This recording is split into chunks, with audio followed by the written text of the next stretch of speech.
여러분 안녕하세요. 정형외과 전문의 권유준입니다. 오늘은 손가락 골절의 진단 및 치료에 관해 알아보도록 하겠습니다.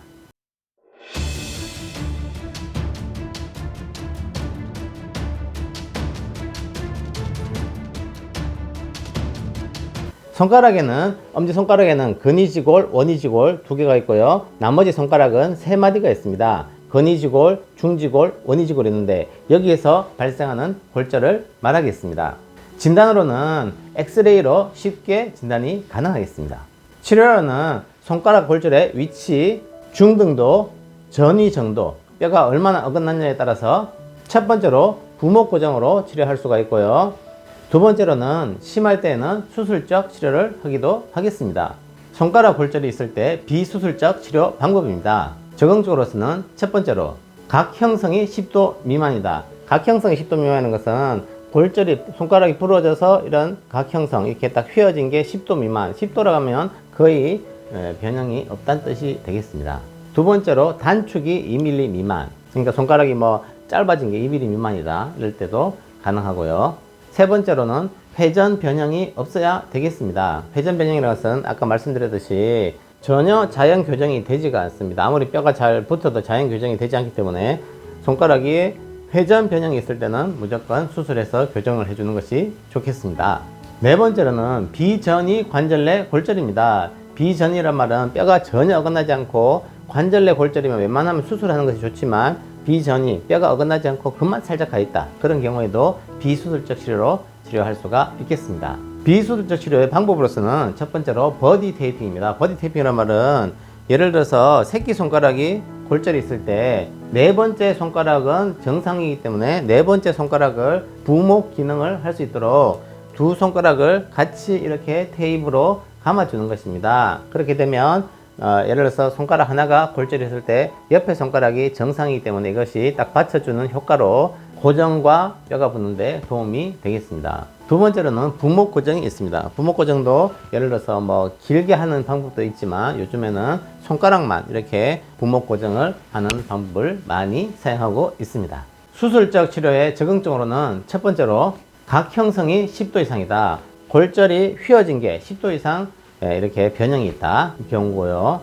두 번째로는 단축이 2mm 이상이다. 이렇게 주저앉은 게 2mm 이상 뼈가 짧아져 있다. 그런 경우. 세 번째로는 회전 변형이 있다. 손가락이 이렇게 골절에서 약간 이렇게 이런 식으로 휘었다. 그러면 이제 요거는 무조건 뼈가 붙었을 때 많은 기능적인 문제가 생기기 때문에 휘어진 거를 바로 잡아주는 것이 좋겠습니다.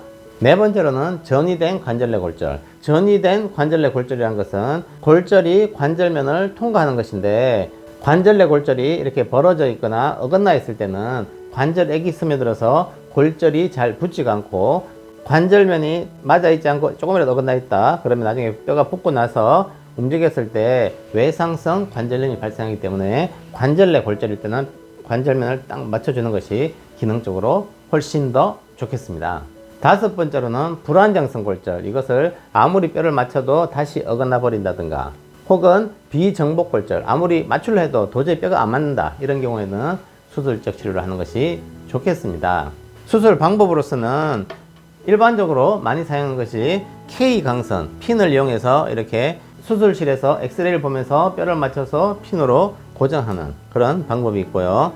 두 번째로는 소형 금속판을 이용해서 이렇게 금속판을 대고 작은 소형 나사를 이용해서 이렇게 고정하는 방법이 있습니다. 두 수술의 장단점으로서는 일반적으로는 핀을 이용해서 수술하는 방법을 훨씬 더 많이 사용하고 있는데요. 이 두 수술의 장단점으로서는 핀을 사용하는 것은 수술이 간단하고 시간이 적게 걸리고 여러가지 비용 면에서도 수술료도 좀 더 싸고 절개를 하지 않고 또 2차 수술이 필요가 없습니다. 왜냐하면 통원치료 하다가 뼈가 붙고 난 다음에는 외래 진료실에서 이 핀을 뺄 수가 있기 때문입니다.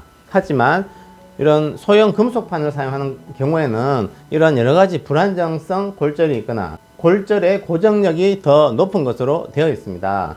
그래서 분쇄 골절, 절개해서 뼈를 맞춰야 되거나 더 튼튼한 방법으로 고정이 필요한 경우 그리고 수술 후에 빨리 움직여야 되는 경우 핀이 있을 때는 조금 뼈가 붙고 나서 움직이지만 금속판을 대고 했을 때는 고정력이 더 우수하기 때문에 조기에 빨리 운동할 수가 있고 나중에 뼈가 안 붙을 가능성도 더 적겠습니다. 하지만 단점으로서는 금속판을 사용하려면 절개를 해야 되겠습니다. 그러니까 수술 후에 통증도 조금 더 심할 수 있고 흉터가 남을 수 있습니다. 그리고 수술 시간도 더 오래 걸리고 나중에 2차 수술을 통해서 금속판을 제거해야 되는 그런 불편이 있을 수가 있겠습니다. 합병증에 관해 살펴보게 되면 가장 흔한 합병증이 관절 운동 제한입니다. 수술하고 나서 손가락이 덜 쥐어진다든가 덜 펴진다든가 운동 제한이 남는 것이 가장 흔한 합병증인데요. 그 위험 요소로서는 첫 번째로 긴 고정 기간입니다.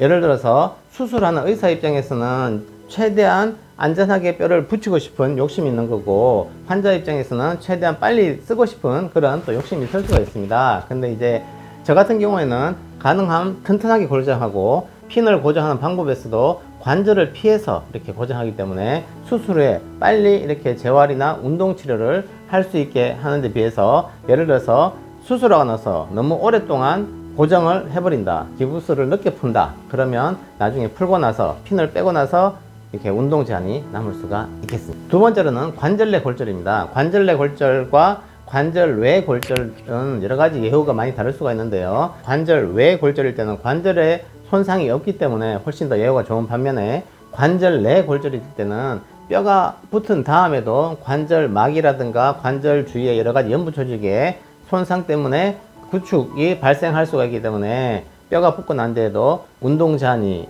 남을 수가 있고 재활 기간이 훨씬 더 길 수가 있겠습니다. 치료로서는 일반적으로 저 같은 경우에는 수술 후 하루 이틀 지나서부터 계속 운동을 시키는 그런 자가 운동법도 알려드리고요. 물리치료 그리고 도수치료 이런 걸 이용해서 이렇게 운동을 할 수 있게 해서 관절을 빨리 풀어주는 방법이 있겠습니다. 대부분은 이런 식으로 운동으로 해결이 되지만 간혹 가다가 너무 이렇게 관절이 굳어 있거나 유착이나 관절 구축이 심할 때 그런 경우에는 수술적 치료로 관절 유리술 혹은 힘줄 박리술 이런 걸 통해서 관절 운동 제한을 어느 정도 회복할 수가 있겠습니다. 두 번째 합병증으로서 부정유합이 있습니다. 부정유합이라는 것은 뼈가 똑바로 안 붙고 약간 삐뚤게 붙었다. 삐뚤게 붙은 것은 이렇게 돌아서 붙은 경우도 있을 수가 있고요. 그다음 각변형, 일자로 안 붙고 약간 구부러진 상태로 붙었다. 이것을 각변형이라고 합니다. 그 외에 분쇄골절 심하면 뼈가 이렇게 좀 짧아져 가지고 이렇게 붙어버린다든가 이것을 단축이라 할 수도 있겠습니다.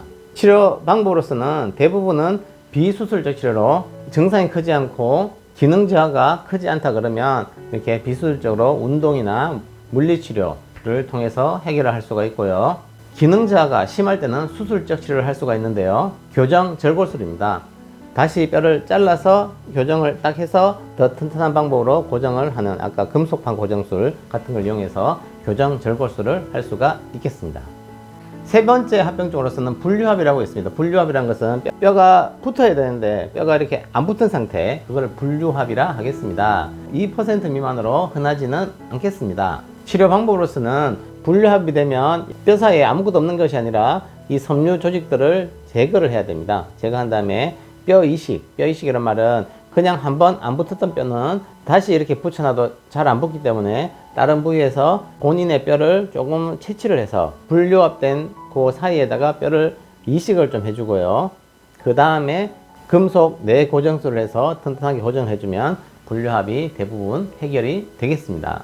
지금까지 시청해 주셔서 감사드립니다. 다음에도 더 좋은 영상으로 여러분들께 인사드리겠습니다.